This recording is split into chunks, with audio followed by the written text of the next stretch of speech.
E aí, leitores inteligentes, sejam bem-vindos ao 6º vídeo desse cara aqui, o jeito Harvard de ser feliz. E no vídeo de hoje a gente entra no tema tão pedido por vocês, que é o jeito Harvard de ser feliz no trabalho, na vida profissional. Como pessoas conseguem ser satisfeitas e ter dentro daquilo que elas atuam, no trabalho delas, um senso de propósito. E como que esse senso de propósito influencia no nível de felicidade delas em múltiplas áreas da vida. A gente vai passar pela jornada do herói no trabalho, ou seja, quais são os 3 níveis, as 3 atitudes mentais que o sujeito precisa trilhar e passar. E é justamente no 3º nível que a pessoa consegue adquirir esse senso de propósito, essa satisfação e mais, ser muito bem remunerada. Esse livro ele traz inúmeras pesquisas de como pessoas que adquirem esses comportamentos, que se relacionam com a felicidade, estatisticamente são melhores remunerados, ou seja, ganham mais dinheiro. Beleza? Então já deixa o seu like aqui, vamos direto para o conteúdo do vídeo. O autor define a felicidade, gente, como a alegria que sentimos quando buscamos atingir o nosso pleno potencial. E daí a gente tira os 3 pilares da felicidade que também vão servir como a base dos 3 pilares da felicidade no trabalho. A primeira delas está na palavra buscamos. A felicidade advém de um lugar em que eu não estou parado. Eu estou o tempo todo atrás do quê? Autoconhecimento e autodesenvolvimento. Eu não estou parado. Eu estou o tempo todo olhando para dentro, automapeamento, entendendo qual o nível dos meus pensamentos, sentimentos e comportamentos não está bem. E vou ao mundo atrás de viagens, pessoas, cursos, xamãs, Deus, livros, o que quer que eu acredite como mecanismos que me ajudem a melhorar o nível dos meus pensamentos, sentimentos e comportamentos. Quando a gente fala de felicidade no trabalho, a primeira coisa que vocês precisam saber é a felicidade no trabalho advém de um lugar em que eu me exponho ao trabalho, em que eu realmente trabalho, que é diferente de ir e estar no trabalho. A exposição no trabalho é diferente de ir e estar no trabalho. E vocês sabem muito bem do que eu estou falando. Mas a gente já vai se aprofundar mais nisso mais pra frente. O segundo aprendizado dessa frase está na palavra pleno potencial. A ação por si só, ela não é garantia de resultado. É a ação executada em pleno potencial que vai te gerar satisfação. E quando a gente fala em pleno potencial, performance, é muito conhecida essa palavra hoje, né? Performance, alta performance. A gente está lendo sobre isso em todos os lugares. Ao longo prazo, leia-se. Se você pudesse colocar um microscópio ali na palavra alta performance, você acharia diligência. Você acharia a palavra diligência, que é a arte de fazer as coisas bem feitas. A arte de fazer as coisas bem feitas. Só que hoje a gente entende muito mais a alta performance como velocidade. E a gente acha que o trabalho bem feito é o trabalho que é rápido. E às vezes a gente erra justamente nisso. Quando a gente substitui esse drive da rapidez e da velocidade pela diligência, a gente joga o jogo de longo prazo e executa atividades e projetos que realmente têm o potencial de nos gerar satisfação. Porque quando a gente olha para as coisas e fala, caramba, olha o que eu fiz, olha como eu dei tudo de mim, olha como eu fiz tudo que estava ao meu alcance, segura que a gente também já vai falar mais disso um pouco mais para frente. Terceiro aprendizado dessa frase, ele não diz que a felicidade é a alegria que sentimos quando atingimos o nosso pleno potencial, e sim a alegria que sentimos quando buscamos atingir o nosso pleno potencial. O que isso traz de informação? Que a felicidade, já falei isso para vocês em outro vídeo, ela não se encontra depois da linha de chegada, depois do resultado, depois do que você conquista, tem alguma coisa, compra alguma coisa. A felicidade, ela está muito mais no processo. Isso não significa que você não vai conseguir ou não vai ter satisfação a partir da sua conquista, mas tudo isso vai depender da forma que você olhou o processo. Se você tiver olhado o processo, aproveitando ele, entendendo que ele faz parte da vida e que ele é tão vida quanto a linha de chegada, você provavelmente vai colher todos os benefícios dessa conquista, desse resultado. Porém, se você não tiver olhado para o processo dessa maneira, as maiores chances são que esse resultado te afunde. É o caso daquela pessoa que ela nunca está satisfeita e feliz com quem ela é hoje. Ela está sempre condicionando a felicidade a quem ela será, terá, fazerá daqui 2, 3, 4, 5 anos. É o que eu chamo dos radiadores de felicidade. O cara que nunca está feliz com quem ele é hoje. Ele está sempre procrastinando a felicidade dele. E adivinha, quando 2, 3, 4, 5 anos chegam, geralmente esse cara não fez aquilo que ele achou que ia fazer e ter. Mas se ele tem e fez, ainda assim, aquilo que ele tem e fez não gera proporcionalmente a felicidade que ele achou que geraria. E aí esse cara sucumbe. Então antes de a gente entrar propriamente nos 3 níveis do trabalho, a primeira coisa que eu preciso que vocês entendam, a felicidade, ela advém de um lugar em que eu não estou parado, eu estou o tempo todo atrás de autoconhecimento e autodesenvolvimento.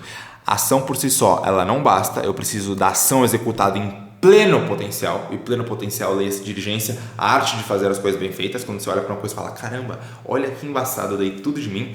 E terceiro, fazendo tudo isso olhando para o processo, olhando para o estágio que você está, não condicionando o futuro, não condicionando nenhum resultado à sua felicidade. Beleza? Dito isso, vamos entrar na felicidade no trabalho. Se a gente entende que a felicidade é a alegria que sentimos quando buscamos atingir o nosso pleno potencial, chutem o que é felicidade, satisfação, senso de propósito no trabalho.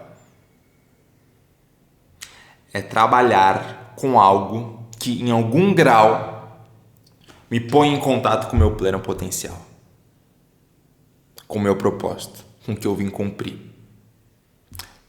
Estar em contato com o pleno potencial não significa sair cansado do trabalho, tá? Porque isso geralmente é confundido. Dar tudo de si não significa sair cansado do trabalho. Porque cansaço se relaciona muito com os seus níveis de energia que se relacionam intimamente com os seus hábitos alimentares, de descanso, de sono, de exercício físico, de práticas espirituais, da sua própria atitude mental frente às adversidades e por aí vai. É muito comum a relação das pessoas que saem cansadas do trabalho e acreditam que aquele seja um trabalho que demande delas, mas na verdade o nível de energia delas é baixo. Portanto, qualquer trabalho vai parecer um puta trabalho. É aquela pessoa que ela sempre tem uma quantidade enorme de coisa pra fazer. Todo mundo conhece, né? Essa pessoa. Tô cheio de coisa pra fazer, mas aí você destrincha a semana dela e vê um monte de procrastinação, vê um monte de TikTok, vê um monte de Reels no Instagram, vê um monte de conteúdo fútil no YouTube, vê um monte de conteúdo zoado na TV, vê um monte de fofoca e você fala, não, como assim você tem muito trabalho pra você, está cheio de coisa pra fazer? Então, não confundam o estar em contato com o pleno potencial com sair cansado do trabalho. Não necessariamente aquilo com quem vocês estão trabalhando, ou para quem, ou para qual empresa vocês estão trabalhando, é uma empresa que te põe em contato com o seu pleno potencial. Beleza? Por que a gente fala de pleno potencial através do trabalho? A gente entende, quando a gente fala de felicidade, que a única forma de você, no fim das contas, ser feliz é iniciar a sua jornada e trilhar a sua jornada de autoconhecimento e autodesenvolvimento. Não tem para onde fugir. E se tratando de autoconhecimento e autodesenvolvimento, o trabalho é a principal hora do dia que você tem para fazer isso. Você não tem outra hora, você tem poucas horas do dia para fazer isso. Ah, Mário, mas eu tenho 24 horas no dia. Mas 8 horas você dorme, em média, tá, gente? 1/3 você dorme, o outro 1/3 você trabalha. Aí nós, de forma ilusória, de forma folclórica, a gente acha que a gente tem 8 horas livres no dia. Só que se a gente pega 8 horas e destrincha essas 8 horas em atividades básicas, ou seja, banho, banheiro, alimentação, se você cozinha, transporte, para quem mora em cidade grande, puta, isso aqui já consome uma grande parte. Se a gente pega essas 4 atividades, a gente já vê que, opa, calma aí, não, eu não tenho essas 8 horas. Sobram poucas horas. Dessas poucas horas, se eu ainda coloco atividades de manutenção, que é compras, mercado, produtos de limpeza para casa, suporte dos filhos, a gente entende no fim das contas que a gente não tem essas 8 horas. Essas 8 horas, a gente tem 1, 2, no máximo, horas dentro dessas 8 horas. Se eu ponho aqui ainda exercícios físicos, você não tem basicamente essas 8 horas. Então você no fim das contas precisa ter um trabalho que te põe em contato com o seu pleno potencial, porque essa é a única oportunidade de você se autodesenvolver ao longo do dia. Porque as outras, você ou está dormindo ou está fazendo atividades de manutenção que não te exigem muito. Então trabalhar com algo que esteja alinhado com o seu propósito é fundamental. Para quem quer ser feliz, é fundamental. Só que a gente se esquece que o nosso tempo é finito e que a gente tem 24 horas no dia, que a gente já viu que a gente não tem 24 horas, a gente tem muito menos, e vivem como se fossem imortais.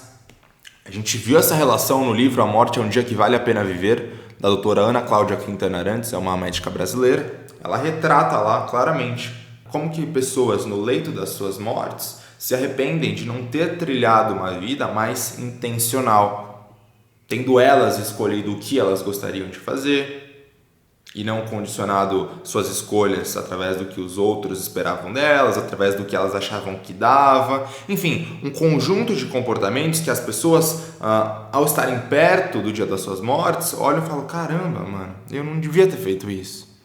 E o trabalho é uma delas. Ter trabalhado uma vida inteira, ou grande parte da vida, em um trabalho X, é uma das principais causas de arrependimento. É como, por exemplo, nos relacionamentos. As pessoas deveriam ter um senso, uma lista de desejos e vontades em relação a uma outra pessoa. Então você deveria olhar, você quer namorar, você ainda não namora. Você deveria olhar e falar assim: bom, o que em termos físicos e comportamentais eu gosto, eu quero. Eu gosto de loiro morena, eu gosto de baixinha magrinha, eu gosto de assim assado. Valores, contextos, qual que é a relação familiar dessa pessoa, qual que é a relação dela com os pais, qual que é a relação íntima dos pais, qual que é o contexto familiar geral, qual que é a condição financeira dessa pessoa, qual que é a condição cultural dessa pessoa. Você deveria ter um mapa daquilo que você quer, em termos conjugais, digamos assim. Quando você busca uma pessoa para namorar e posteriormente casar. Tendo esse mapa, quando você for pro mundo conhecer pessoas, você já sabe que quando você conhecer uma pessoa e ela estiver alinhada com esse mapa, perfeito, match, vamos ver agora o que vai rolar. Se a pessoa não estiver alinhada com esse mapa, tchau. Tchau. Você economiza tempo, esforço, energia, felicidade. Você economiza felicidade. Você deixa de criar situações na sua vida infelizes e passa a estar mais próximo de ser satisfeito com aquilo que você está vivendo. É muito comum algumas pessoas que se sentem infelizes em relação a determinadas coisas que elas mesmas criaram. Elas mesmas criaram. Ou seja, são problemas que não foi Deus, não foi Buda que mandou e que faz parte do processo, faz parte da jornada, não. Ela mesma criou. Então, quando a gente fala de trabalho, você deve ter assim, nítido, mapeado qual empresa que você quer trabalhar, qual mercado que você quer trabalhar e o seu automapeamento para dar match com isso. O que é automapeamento no que diz respeito ao trabalho para que você, nível 1 do trabalho, trabalhe com algo que te ponha perto do seu plano potencial. É olhar para o que você é bom, o que você é bom, e 2, o que você gosta de fazer. Olhou para o que você é bom, olhou para o que você gosta de fazer, qual o mercado promissor? Também não adianta, né? Eu sou bom em locar filme, pô, isso não existe mais. Qual o mercado promissor? Dentro desse mercado, qual que é a empresa, se você quer trabalhar para alguém, qual que é a empresa que vai me demandar mais, que vai exigir mais de mim, qual a empresa com uma filosofia mais legal, que me põe em contato com o meu plano potencial. É essa pesquisa que você tem que fazer. É essa pesquisa que você tem que fazer. Só que qual que é o problema? A gente está tão inundado de estímulo externo que a gente não para olhar quais os nossos estímulos internos, ou seja, aquilo que a gente quer. E quando eu falo estímulo externo, a gente pensa muito em celular, né? Instagram e TikTok, mas eu tô querendo dizer sociedade de uma forma geral. O Instagram, o TikTok, os veículos de mídia que você ouve na TV são só assim, o desaguar, a fala geral de uma cultura, de uma sociedade. Quando você põe filtros externos ao que chega a você, você passa a atuar e se comportar muito mais pelaquilo que você quer do que pelaquilo que os outros esperam de você, a sociedade, a cultura e os estímulos externos te condicionaram. É muito comum isso quando a gente olha para adolescentes saindo de escola. O pai, a sociedade, oxalá falou que ele tem que fazer uma faculdade e ele vai lá e faz aquela faculdade. Ele sai da escola, não trabalha com nada, não se aperfeiçoa em nada, não testa nada. Ele precisa testar aquilo que ele é bom. Ele não testa, vai direto para a faculdade. Aí trilha uma faculdade, faz uma faculdade que ele nem gosta, mas por falta de parar e olhar para dentro, ele faz aquela faculdade, depois ele entra no estágio e é muito comum as pessoas passarem anos e anos e anos e anos numa empresa sem terem parado e falado: opa, peraí, o que eu estava fazendo com a minha vida? Essa relação fica escancarada em muitos livros como esse, por exemplo, A Morte é um Dia que Vale a Pena Viver, que falam sobre arrependimentos em leito de morte. O sujeito tem a capacidade de colocar filtros externos ao que chega a ele. O que ele faz? Ele passa a decidir dentro da vida dele em relação ao que ele quer. Ele está cagando para os estímulos externos, ou seja, o que a sociedade pede dele ou quer dele, o que os pais esperam. Ele está cagando para isso. Ele sabe o que é bom para ele mesmo. Porque no fim das contas, não tem ninguém melhor do que você para saber o que é melhor para você mesmo. Só que talvez você esteja tão imerso em estímulos automáticos que você não pare para entender o que lá no íntimo você precisa e o que você quer. Porque em tese não teria ninguém melhor para resolver os seus BOs do que você mesmo. Então se exponham a um trabalho que faça com que vocês estejam perto do pleno potencial. Quando eu falo em empreender, por que eu empreendo, gente? Porque eu sei que esse é um ambiente que, assim, é como um espremedor de limão. Ele me tira até a última gota. Porque eu, como dono de empresa, eu preciso estar o tempo todo me aprimorando, adquirindo novo know-how, olhando para o mercado, vendo qual que é a estratégia se um projeto não deu certo. O canal aqui é um dos projetos que a gente tem. Eu sei que se eu tivesse em uma outra empresa, eu tenho empresa há 3 anos. Eu comecei a ganhar dinheiro no último ano, essa que é a verdade. Eu sei que se eu estivesse trabalhando para alguém em uma outra empresa, eu como assalariado, eu provavelmente estaria ganhando bem também. E estaria ganhando bem há mais tempo. Há mais tempo. Ou seja, proporcionalmente é como se eu estivesse ganhando mais dinheiro. Porque eu já tinha um know-how foda há 3, 4 anos atrás. Mas eu sei que o trabalho que eu iria executar dentro de uma empresa ia parecer infantil, de criancinha, perto daquilo que eu faço aqui. Perto do que aqui me demanda.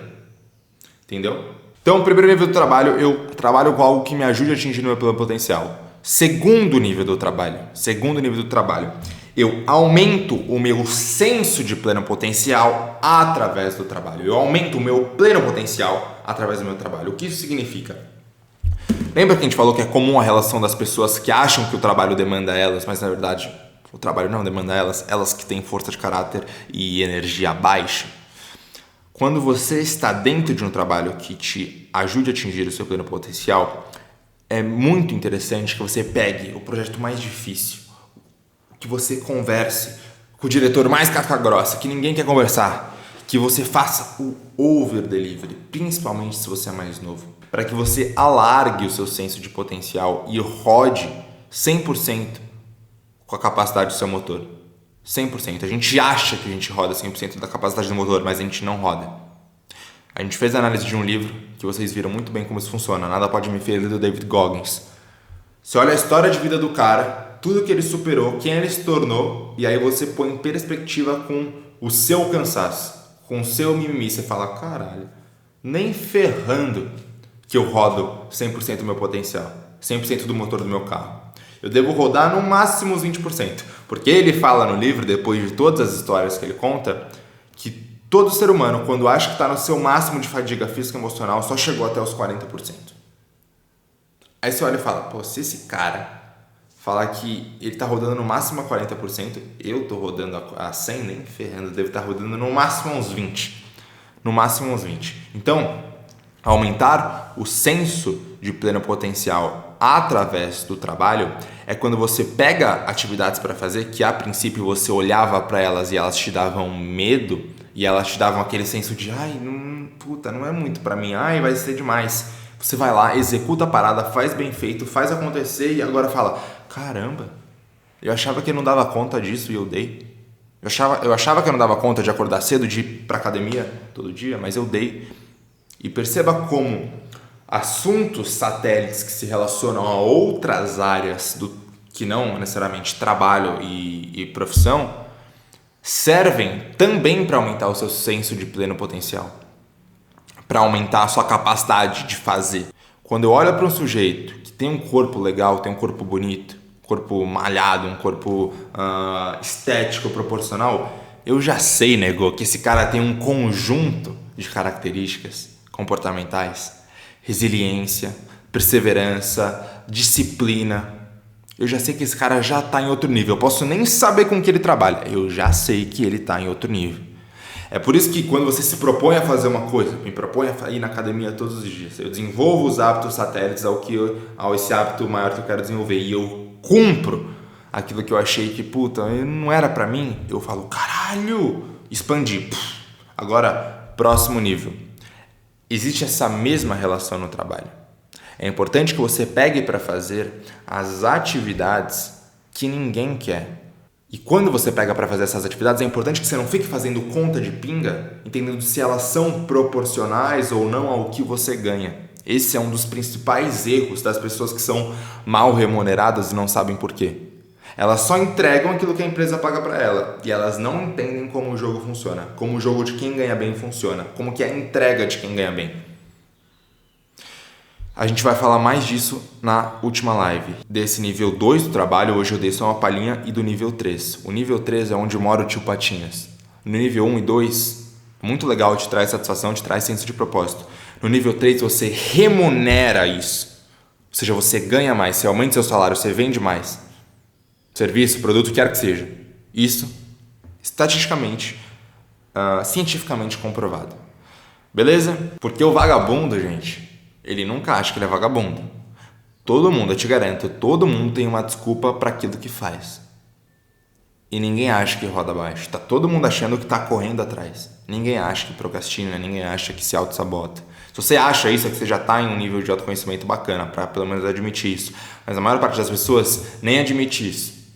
É muito comum essa relação. Outro dia eu tava falando com um amigo meu que tá com um problema de saúde, e ele é relativamente novo, e não é obeso nem nada. Aí ele me contou da situação, eu falei, cara, mas o ideal é que você faça exercício, né? Você tá fazendo, não sei o quê.